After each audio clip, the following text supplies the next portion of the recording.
Hello, everyone. Good morning. Welcome. I would like to introduce Emma Mclean from Works for Everyone. Hi, Emma. Thanks for joining us today.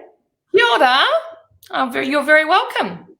Great. Now, if anyone's got any questions, just do post your questions and we can certainly answer them during the session, or Emma would be happy to talk to you or message you after we've had a chat. So our subject today is how to reboot your career after divorce. And it's really important because as you know, I see so many women in my practice and some men who you haven't been working for a number of years and find themselves separating and wondering what they're going to do. You know, it's really such a really important piece, looking at people's new beginnings. What sort of career am I going to do? Am I going to continue in the one I'm in, or am I going to set up my own business? All these questions that people find that they're facing after they move through the process. So let's talk a bit first about you. So you are a coaching and consultancy, you've got a coaching and consultancy business, and you're particularly focused on women or mothers going back to work after having a career break. So you've had a 25-year career in corporate marketing, both in New Zealand, and you've lived in the UK as well. And you founded your business last year because you think it's really important for women to find work that works for everyone. So by that you mean for themselves, for their family, and for their employer.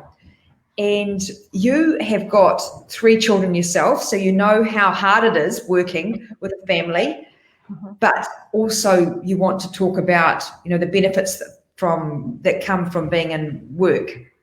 And you've coached hundreds of New Zealand working parents to get the work that works for them, and you are happy to share today what you know and what works for other people. Mm-hmm. Sure. Great. So the first question I have for you, what do women need to get clear on what they need? What do you mean by that?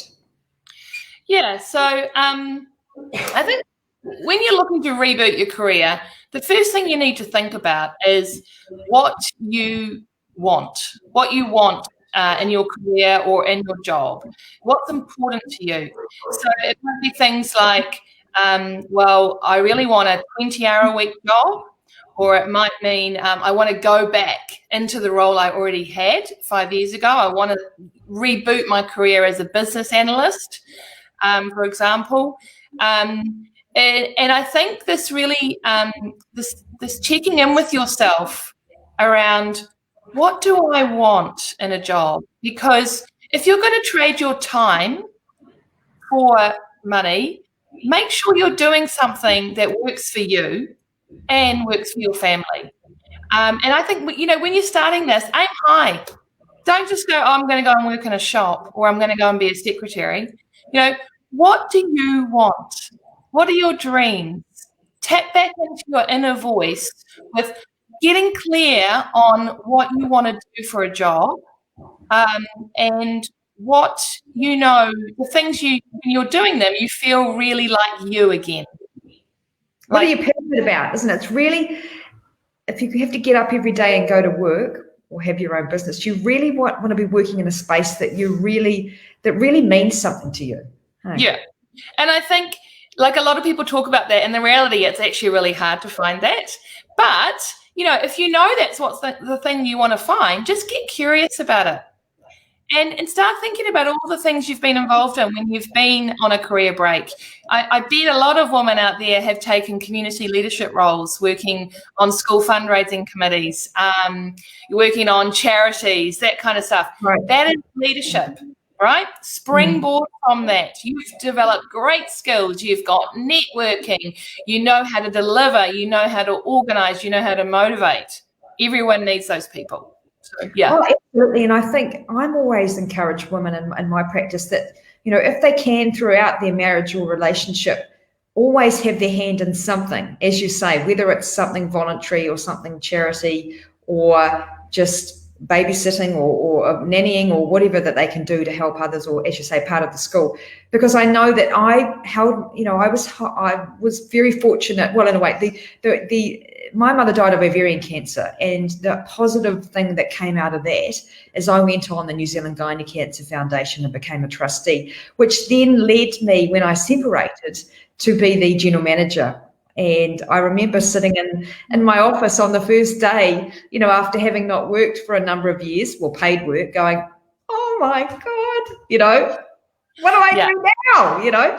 But but it was well. It was a success, and I'm very passionate about that area. So that's my advice.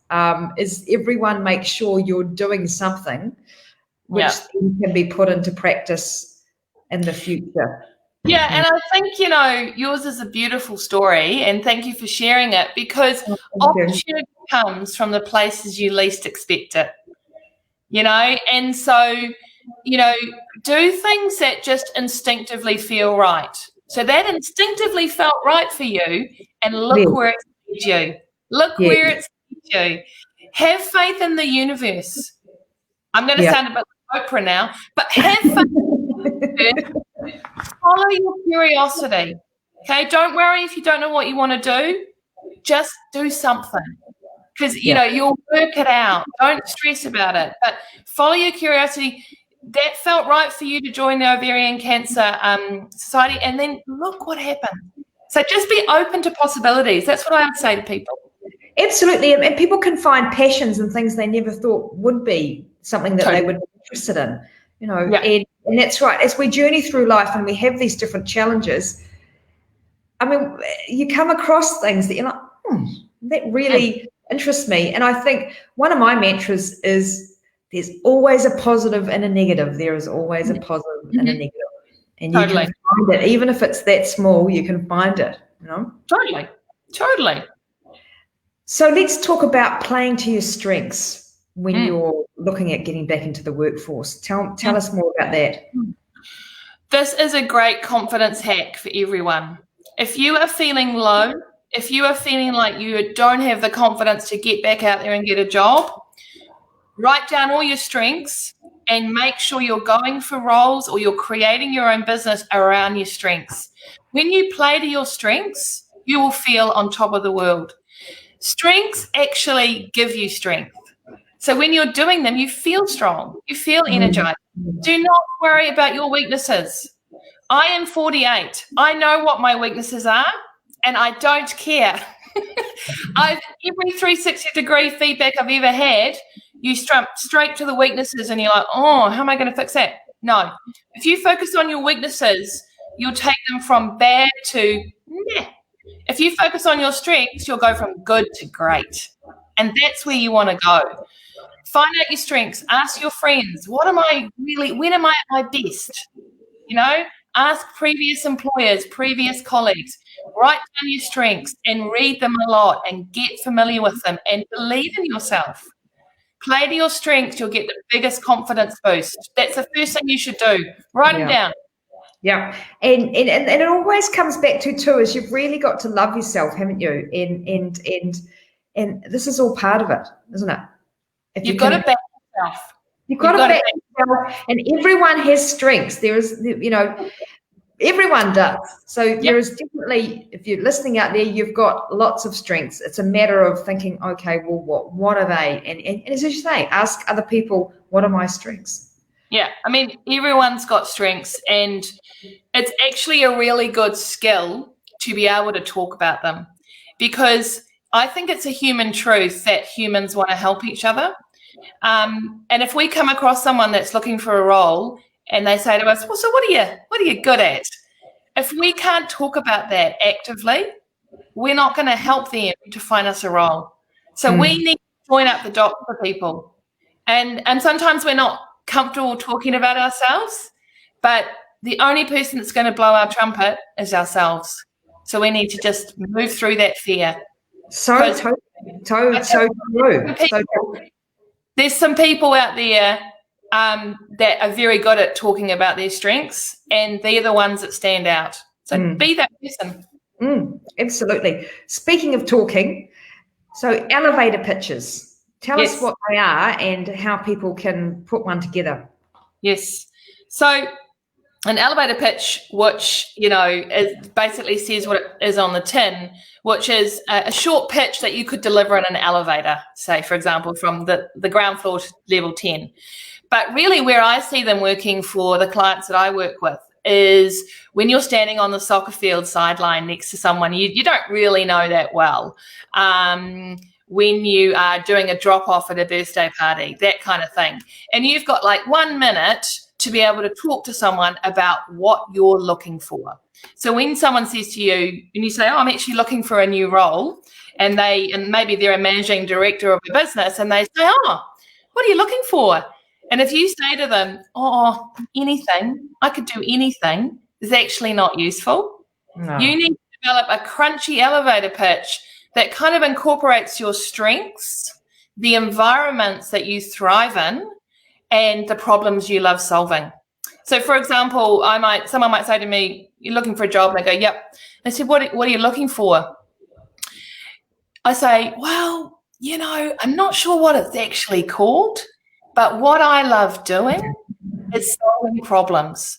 And I love working in a team to do that. I really love getting outcomes. You know, the best roles I've had are where I've come in, worked out what the problem was, assembled a team and nailed it. Now, that's a really interesting conversation for the person to say, tell me more about that, as opposed to saying, oh, I'm looking for a job as a business analyst. Now, that's kind of what a business analyst does, but talk about the benefits. And it's got to be crunchy, right? And also, you've got to be enthusiastic and have a really positive tone, haven't you? Really? Yeah, which is related to the strengths bit, right? And the whole backing yourself. Like, you know, we do have to just embrace our fear a little bit about talking about ourselves. And, you know, I look through plenty of LinkedIn profiles with people that I've worked with, and I look at how they talk about themselves, and I'm like, I don't know if you've really done that. But, you know, the world believes the story we tell it. So tell the world a good story. Absolutely. Now, tell us more about why having a network is important. Right. This is everyone out there in the internet land. This is how you're going to get a job. Your own network. Sit down, write a list. Everyone you know, your neighbours, your hairdresser, the person that you did pink ribbon collecting with last year, all your children's friends, parents. Write a massive long list, because opportunities will come from that list. Okay, when you can craft an elevator pitch and talk confidently about what you're looking for, an opportunity will emerge. Delete Seek off your phone. It's not going to come from Seek. It's going to come from your own network. And I know, Bridget, you will know this. When you're building your own business, it's your own network that propels you on, you know? And I just think you need to maximize that, you know? It's all your friends and the friends they have, the people you've met, you sat next to at a dinner party one night. Write them all down. And then when you've got an elevator pitch, next time you see them, you can talk to them about it. I mean, my business started with someone who believed in me, and the only reason I knew that person was I ran our local school fair for 5 years, and this person ran the hamburger stall. And very high up at a client, I told her what I did, what my elevator pitch was, and she says, we need someone just like you. Come and see me. Isn't that amazing? Isn't that amazing? And so someone is, and in my own situation, I met a lawyer at an RPM class at the gym, and this is how my business started. And I was saying, I really want to help people going through divorce and separation not have the same experience that I had. He said, why don't you be a divorce coach? So 2 seconds later, I Google divorce coach and I'm signed up, for the course. I ring him back and said, I'm signed up. That is beautiful, Bridget. And that is how opportunities happen. They come in the least expected places. They come in an RPM class, but you just have to know what you want, what you're good at, and you've got to join up the dots for people so that when you are in those networking situations, which are not like the typical networking situations of standing around drinking a glass of horrible wine in a windowless room. It's at the RPN class, on the soccer field, on the netball courts. That's where it's going to happen for you. Absolutely. So there'll be so many women who want to get back into a career, change a career, start a new business, or accelerate their business. So how can they get in touch with you? Yeah, cool. Well, you can jump on to, I've got a couple of businesses, but if they can jump on, they can give me a call. I'm on 027 412 8242, or email me at emma@emmamclean.com, which is MCLEAN.com. And yeah, I mean, I'm very happy to have initial discovery calls for half an hour for free. So jump on, contact me. You can go onto my website, which is www.worksforeveryone.com. So yeah, I'm very happy to talk, and I'm just passionate about getting women into work that works for them. I can absolutely tell that. You know, yeah, I know you are. I know you are. And you know, I know that a lot of my clients, you know, would love to work with you in the future. Absolutely. Well, Emma, that's been some really fantastic advice, and I would really love you to come back on and have another Facebook Live with me in January when you're back from holiday. But for now, I'd like to wish you a very Merry Christmas, and I hope you have a really relaxing time and with your beautiful children. Thank you. We'll right back at you. Thank you. So don't forget to contact Emma if you need some help with some career direction. And have a wonderful rest of the day, everybody. Bye now. See ya.